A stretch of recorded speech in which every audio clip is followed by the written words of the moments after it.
Thackeray. Welcome to Jab We Met. This is what we do on cleanups. Very nice. This is the Meaty River, the mess of Mumbai. We've got Afroz, well-known environmentalist, Aditya Thackeray.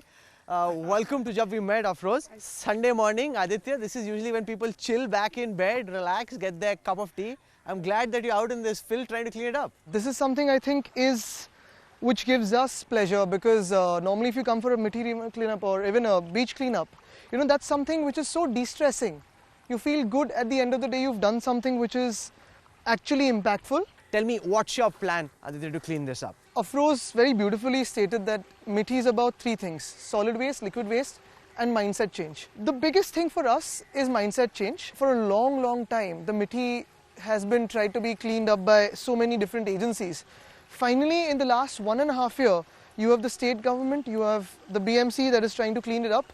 We've managed quite a little success in this. This was absolutely unapproachable with garbage. How long have you been cleaning Afroz this? Has been here for 9 months, and that is very crucial because again, mindset change is something so important. If you see whatever we're picking up, it's reduced almost by 50% because of this one man doing what he's doing right now. Does it, Afroz, make your life easier when you got a virtual brand ambassador of this kind with the influence and heft that he brings? Being a lawyer, Rahul, I understand constitution and I want to do that practically at the ground level. If I say I alone can do it, impossible. If Aditya alone can do it, it's impossible. You see, all of us will have to do little bit every day. So when you have a person like Aditya on board, he's young. Is he serious or does he do it for the photo opportunity? No, he's young, he's restless. I missed the photo opportunities very many times. I think you have a great passionate man about environment, and you have to see sensitivity. You know, I have interacted with him for past 2 years and I love what he's doing, and hence I'm with him. How long do you think it will take to clean up the Meaty River, Aditya? The basic work that is supposed to be done for the widening and deepening will take another year. It's been going on for 1.5 years.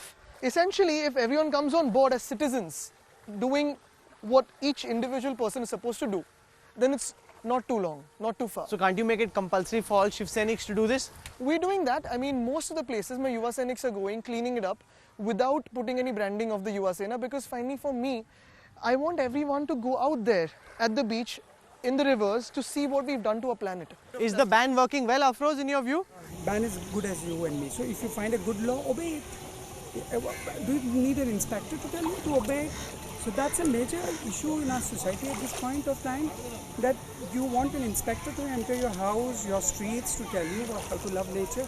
I think that's the wrong way.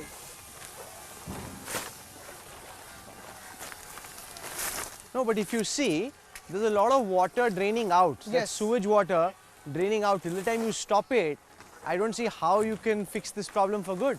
We're going to put pipes which are already tendered. Pipelines have started to come in. We're going to lay them across the 19 kilometers of the Meaty. When we have the sewage plugged in, then you will have the overflow water from the lakes out here and the Mahimbe water coming back as the estuary water. So that will be the clean Meaty, not just solid waste. It's a mentality change that we need, that today we're promising, as political parties, we're promising Wi-Fi hotspots as election campaign manifestos. The next 5 years, if we don't take care of the environment, we'll have to promise oxygen hotspots. Correct. What is important is, today we're collecting bags and bags of this.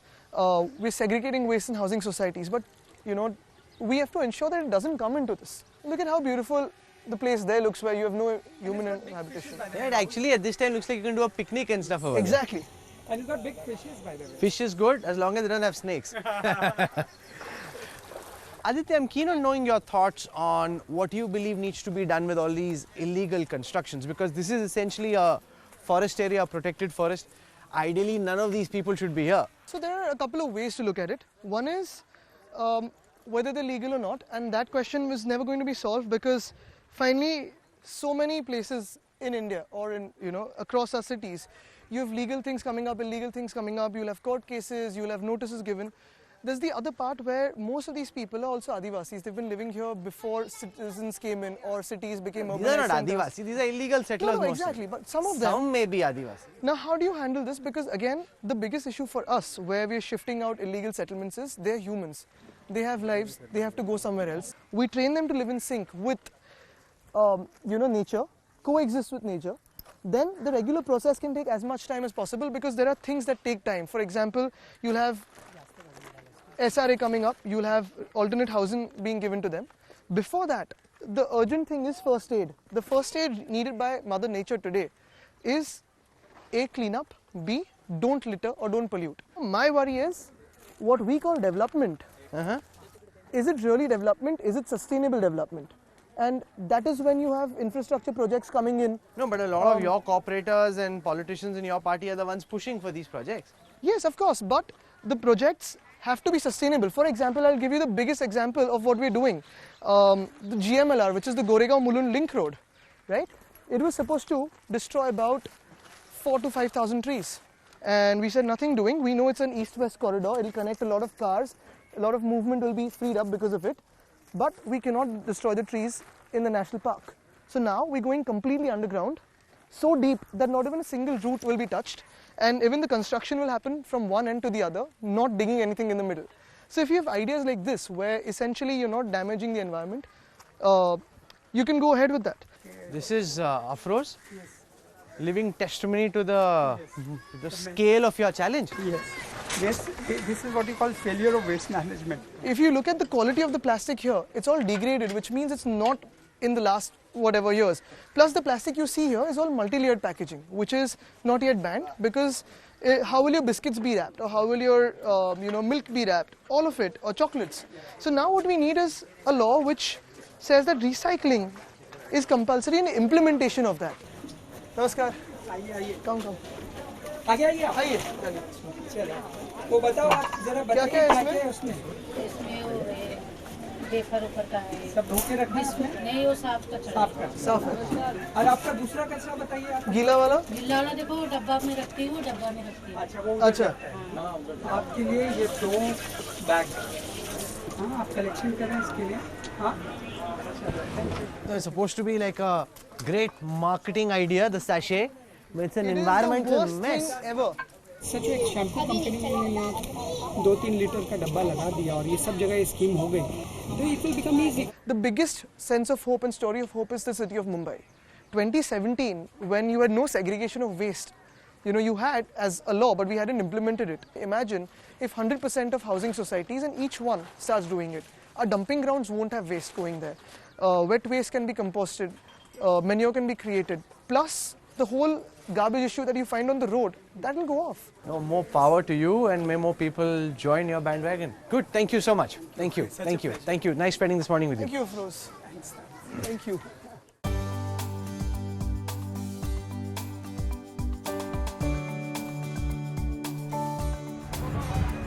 Aditya, you've got very ambitious plans for nightlife in Mumbai and for making it safe for youngsters to be out and about. Tell us, how successful have you been so far? What have you been able to do? I think it comes from the very fact that Mumbai as a city, our identity is something of a business city, of a financial capital. We have people who work 24/7. You have offices working at night, you have politicians, you have media personnel, you have cops, you have everyone working 24/7. The whole idea was, if you're hungry, where do you go at night? If you want to chill with your friends post your office hours, where do you want to go at night? So the whole idea was you can have, cafes, malls, theatres, restaurants, spas, gyms open 24/7 in non-residential areas, which is essentially mall and mill compounds, which is dotted across Mumbai. With that, what happens is my employment goes up in the city because as per international labour laws, you need to have 3 shifts instead of 1. Your revenue goes up for the restaurants and the state's revenue goes up. Plus, a lot of people in Mumbai come only for 36 to 42 hours because you come here, you land, do your work and you bounce off, or you're in transit. Instead, if you promote a culture of tourism, these areas like Kala Ghoda, BKC, where you already have a lot of crowd, if you go on a Saturday night, you come here, you go to Worli Sea Face, Marine Drive, you have traffic jams. Now in those traffic jams, people are just stepping out because it's safe, people are stepping out because they want to chill with their friends. We need to create spaces for them to chill. That was the idea of nightlife. But it's very interesting to have a politician talk about creating spaces to chill.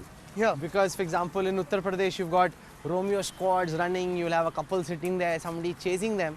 So it's good to have a different Honestly, version where I you're think trying to you encourage youngsters to be out and about. Yeah, Mumbai is a city of hard-working people. There are people who come here at 5 o'clock in the morning to run for a jog. You have people who come here at 10 o'clock in the night just to sit here and enjoy the view. Now, the thing is, you know, it's not a new idea. I was going through a couple of YouTube speeches of my grandfather, and he's spoken about nightlife in, 1999.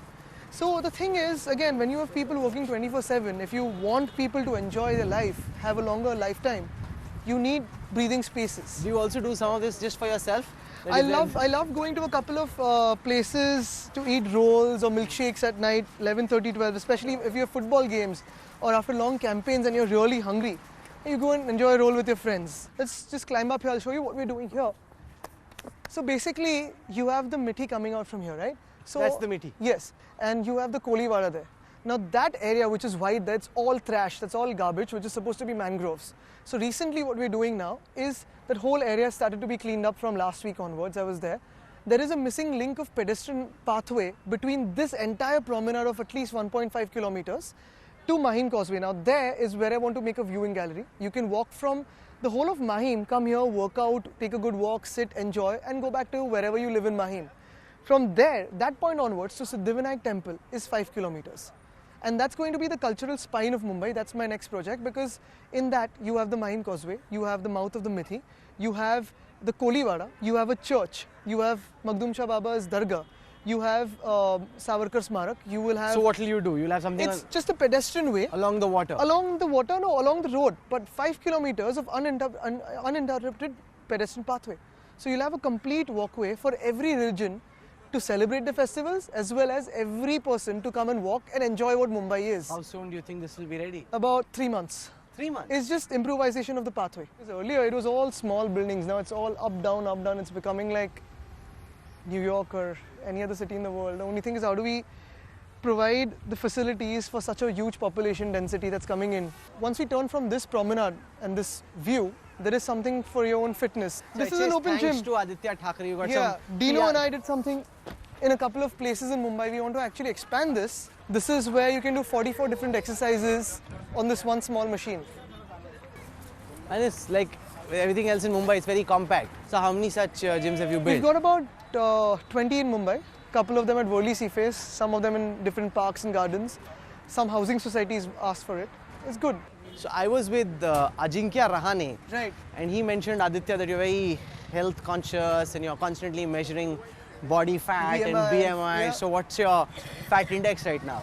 As of yesterday, it was 14.8. 14%, not bad. That's Which is quite- not bad at No, all. which is very fit. Yeah. I'm thinking of it, but you're also younger than most Indian netas. I guess But so, I yeah. can't think of too many netas who will be anywhere close to 12. Although I've stopped working out for almost 3 months, which is a shame because I need to get back to my push-ups. Do you want to do a push-up challenge? We can do a push-up challenge. We can do some of that. Okay, come. Let's Let's try. go. First, you tell me how many you're going to do. Let's start with 30. 30, okay. Aditya Thackeray, potentially one-time Chief Minister of Maharashtra, going to do a push-up challenge. Let's see how good you are at this. Let's go.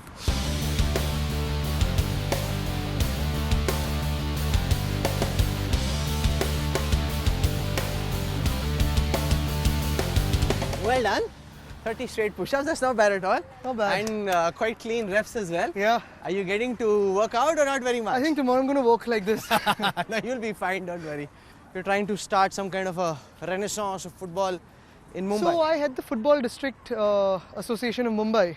We've made a ground just next door here with one artificial turf, but the other one in Andheri, which is called the Mumbai Football Arena, is something I'm really proud of because we pulled international games out there after 61 years. And for us as Team India, that ground has turned out to be so lucky. We've never lost a game after training or playing there. The earlier coach loved it, all the players love it. It's so well drained with rainwater harvesting, it can be raining for 4 hours across the city, and yet you can play a game on that. I think that is the best part, but for me, the goosebumps moment was when the national team walks onto a ground that you've made, and you hear India, India, just like you hear at Wankhede. That is phenomenal. So what's the next plan? Where does it go?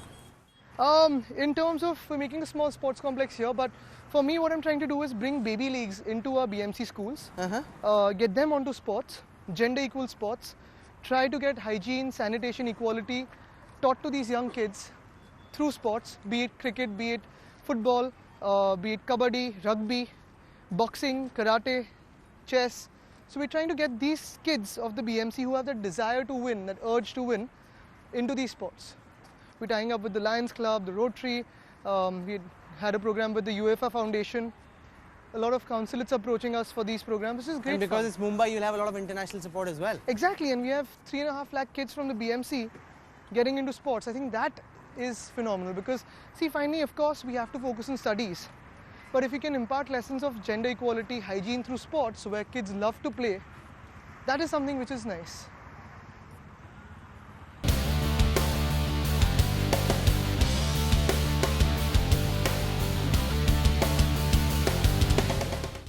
So Aditya, what's your favorite roadside eatery in Mumbai? So you have a couple of them. There's Ayub's, which is open only at night. There is Bachelor's, which is milkshakes and juices and sandwiches. Come, I'll give you some of the best milkshake in town you find. This is Gadkari ji's favorite also. Oh, really? He very often says he stops here, comes, eats. Kaise? Good afternoon. How are you? Very well. I'll have a Sitafal milkshake and cheese grill sandwich. Veg cheese grill? Yeah. Are you benefiting from the new nightlife policy that Aditya has brought? That your shop can stay up till later? Yes. They're open all night anyway. We're just making it more. Now look, they don't have plastic straws. They have paper straws. They've got wooden cutlery. They've got paper cups.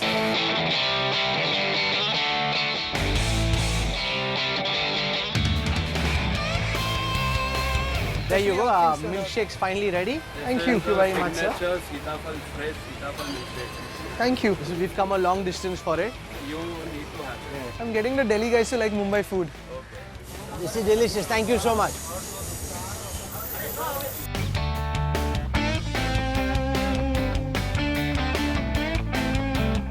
Oh, your sandwiches are here. Yep. Thank you. Kaise aise? So this is the rath in which you've been doing your yatra. Sofa, we'll sit here. The one thing that I've observed as we spend this day together is that you're obviously very passionate about urban problems, which is great because I don't think netas do enough of that. But do you think you have less exposure to the rural side? It depends on what exposure is really, because see, I've been traveling in the rural areas as a child with my parents and grandparents also. But the point is, essentially since 2012, that was my first real contact as a guy in politics, as a youngster in politics, going out to drought-hit areas, be it Jawar Mokhada, be it Marathwada. I've been touring every single year, reaching out to farmers, reaching out to women in the interiors, you know, with rural issues, be it water conservation, be it farmer suicide, be it alternative farming patterns. So I have been traveling in those areas, be it even education in that area, healthcare, telemedicine. So I've sort of got a good, you know, exposure to both the areas. It's essential to look at, you know, more than anything else, that if you really want to solve the problem, you don't need to be in there 24/7. You just need to be thinking of solutions. So what is food during the campaign? It is some sandwiches. If you find sugarcane juice somewhere on the road, it's that. Cookies, sometimes, very rarely, protein bars, but all of it, yeah. Do you enjoy politics, or like we got Rahul Gandhi as an example, who clearly doesn't enjoy politics very much? I mean, he's doing it, but like his heart doesn't seem in it. No, I wouldn't know about him, but I love what I'm doing. I mean, I passionately love politics. Sunday, Saturday, Monday. Monday is my most favorite day because all these government offices open up, all the pending work that is happening across the state starts off again. Sundays is for events. So there's no day I feel like I should be taking a holiday. Even on holidays. Can you work as hard as Modi and Amit Shah can? I believe everyone has to work hard if you have to succeed, and Are they you a work on a 24/7 politician? You have to be. Today, in today's age, if you get a tweet at 3 o'clock in the night, if you get a WhatsApp saying help me, or it's say flooding in some area, or someone is wanting an admission somewhere, or something like that, you have to respond to that. If you say okay, come up, to me after 8 hours, it's not going to help, because finally you're answerable to the people. You're working for the people, and you have to give in to whatever they expect from you. Would you like to take over Mumbai, turn it around? Is that something? I mean, like guardian ministers to junior. What I'm saying, just like be super minister for Mumbai. If you turn it around, turn it into a Shanghai, one of the biggest things in the world. I do have a lot of ideas for the state, not just Mumbai, of course, Maharashtra. Whatever capacity is up to the people, up to God, up to destiny, up to the electorate. But of course, for Mumbai specifically, I think, and for other cities, we should have an empowered mayor. If you can turn Mumbai around, it also becomes a global showcase, right? You can But in the last 50 years, the reason why you have a financial capital here, or everyone prefers living here, comes from every other state to Mumbai, there also has to be a bigger part that Sena has played in the last 50 years to keep this financial capital stable, to keep it developing, to keep it moving, to bring something about which is much more than any other place in our country, which is why so many people are attracted to it. What's the vision for Mumbai? Like, where does Mumbai go from here, according to you? Without education, be it in Mumbai, be it in our state, be it in our country, there's nowhere we are going anywhere. Healthcare, decentralization of it, taking it to the lanes, taking it to gullies, of course that. Thirdly, creating rental housing for younger couples or younger students who come here to work, younger people who come here to work or study. That is one thing.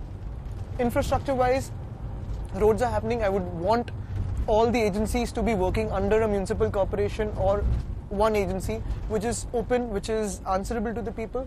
That would help us a lot. And just in terms of population density increasing and civic amenities not being able to cope up, that's a massive, massive challenge, and I don't think Mumbai is doing enough to be able to address that. But that's a challenge across India. The amount of population that we have today, we consider it a liability and we don't even control it.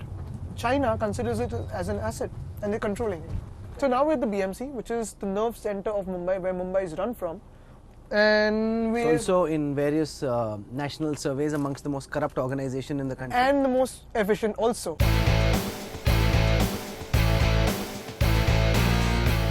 This is the BMC headquarters. Anybody says anything about BMC, and the first image that comes to my mind is dilapidated bridges, bridges collapsing, building certificates not taken care of, people asking for money, for permissions. It's generally perceived as being a big mess. Which is why I've brought you here, to show you what the BMC is all about, and the other side of the BMC, which is also a lot of reasons why this city is still the most attractive city for so many people across India to come and settle in. And I know you're trying to change it now. The perception has been about BMC being this mega slothful, highly inefficient, highly corrupt organization, which is responsible for a lot of Mumbai's problems. One of the biggest issues we face is perception, where we don't market the stuff we do. In terms of corruption, you have to admit that corruption exists across the world at all levels. We would be in a fool's world if we say corruption doesn't exist anywhere. But to reduce that or to get rid of that, again, every file that is put up for proposals and approvals in the BMC will be online. So you become RTI free completely, because you have to put an RTI on things that are not in public domain. This is the Mahapaur's. This is the mayor's chamber. Office. So we need a super mayor. We need a mayor with superpowers. No, so every noting on a file will be now online. So if someone tries to earn something, earn a wrong buck out of in a wrong way, it'll be online for people to see and scrutinize. I think that is the first way we've brought about transparency.